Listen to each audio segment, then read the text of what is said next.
Right. Well, and they're not mutually contradictory. Like when you're in a good state, you should be, because people tend to forget God when they're in good states. So what he's saying is that when you're in a good state, that's when you should be. The Prophet ﷺ was always with God. So whether he's in tribulation or whether he's in ni'mah, blessings, he's with God. Whereas a lot of people forget God when things are going well. And the Quran has many verses about that. They forget God when things are going well. So the Sahaba said the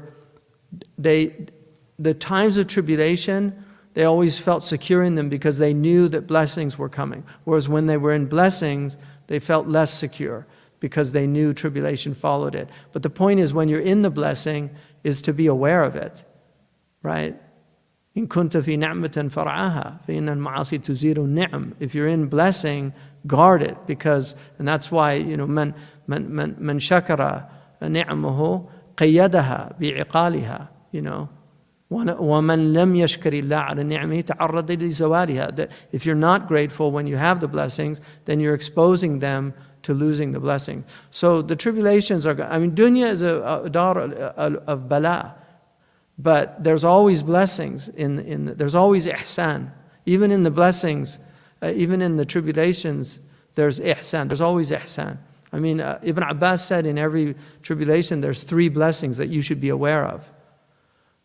It could be worse than what it is.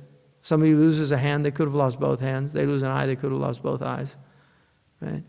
That it's in the dunya, it's in your worldly matters and not in your religious matters, because that's the real tribulation, is in the deen. رَبَّنَا لَا تَجْعَلْ مُصِيبَتَنَا فِي دِينِنَا. In other words, we know we're going to have masa'ib in the dunya, but don't make it in our deen. Make it in our dunya, if you're going to give us those tribulations. And then the third one is that it's in this world and not in the next world, because the real calamities are in the next world. So what he meant by that, man lam yuqad ila Allahi bil ihsan qida ilayhi bi salasir imtihan. He's just saying that if the ihsan doesn't bring you to God, just know that you're going to be brought to God with tribulations. You're going to be brought to God. But there's always tribulations. Is that clear? Yeah. Traditionally, the people would find a teacher who was somebody who had done that journey and was in a position to help that person on their path. And those traditionally they were the scholars who acted according to their knowledge. They had tahqiq, the muhaqqiqun. So in these latter days that we're in,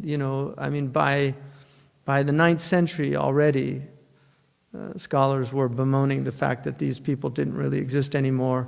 Ahmed Zarruq called it al-kibrit al-ahmar, is sometimes what is called the red sulfur, which was the alchemist's material that transmutes lead into gold.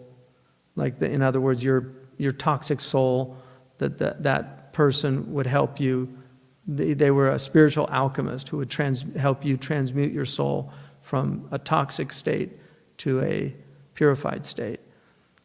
Ahmed Zarruq says, وَهُوَ مَعْدُوم. These people. So the best thing is just to find good teachers that are humble and have learned, hopefully in chains as well. It's not an absolute requisite. Imam Suyuti mentions that. As long as they're qualified to be teaching, and then the signs are pretty clear. They should follow one of the rightly guided schools, and then not have any bid'ah. Now, who determines what that is? Well, hopefully it's the schools that do that. So part of the problem now is that we have, there's been a breakdown of all these things. So we're in a time of what they call anomie in sociology. And it's just a time where things have broken down. And so it's very difficult for people. And a lot of people are grappling. But in these latter days, the Prophet ﷺ said that there would be a lot of leniency. If you adhere to 1/10 of what the Prophet brought, then you'll be saved. Whereas the Sahaba had to follow all of it. And that's not to say, any compromise on the foundational things like the 5 pillars. That's not in any way. But in other words, these are difficult times. And the Prophet ﷺ said about his ikhwan, he said, ikhwani, he was like yearning for his brothers and sisters. I mean, it's understood in the language of the Arabs. And they asked him who they were. And he said, there will be people that come towards the latter days. He said they would do anything if they could see me.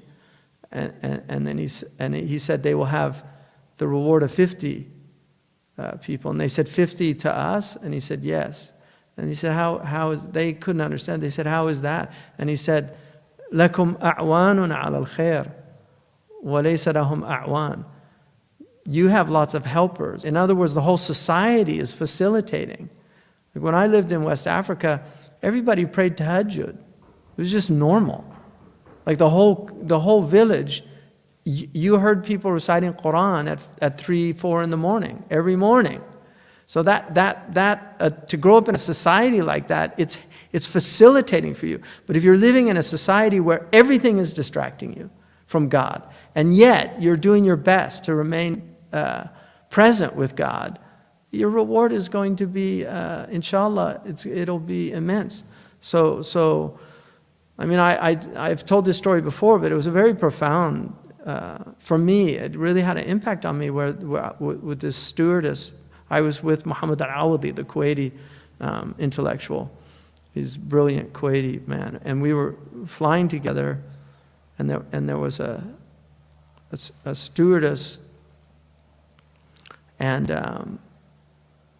I can't remember how it came up, but he asked her about how she felt about having to serve wine. And she said, I always serve it with my left hand. I mean, I don't know. Allah's Arhamar Rahimin. She's doing something to recognize this is najasa. And that really had an impact on me. It's just a hard time for people. And a lot of these people come from places where there's not a lot of, I mean, you guys are so privileged, like the privilege that we have in this country. And I'm talking about all the way down, because poor people in this country are like rich people in places I've lived at. But we're a very spoiled people. Because people, I mean, there's so many people that their lives are dictated by circumstances that are so beyond the pale of what we could imagine in terms of hardship. Because we haven't experienced those things. At least most of us. I mean, Freydun has. Freydun, I mean, he was a refugee of a war. They crossed the border fleeing Afghanistan into Persia. He had to, and he comes from the Mujaddidi family. These were the notables of Afghanistan. They're one of the aristocratic families of Afghanistan, descendants of Ahmed Sirhindi, descendants of Omar Farouk, But they lost everything and had to come, and then they come to America. So there's a lot of people like that in this country that are immigrants, but people that grew up here, they don't know what that's like. You see people, you don't know what they've been through.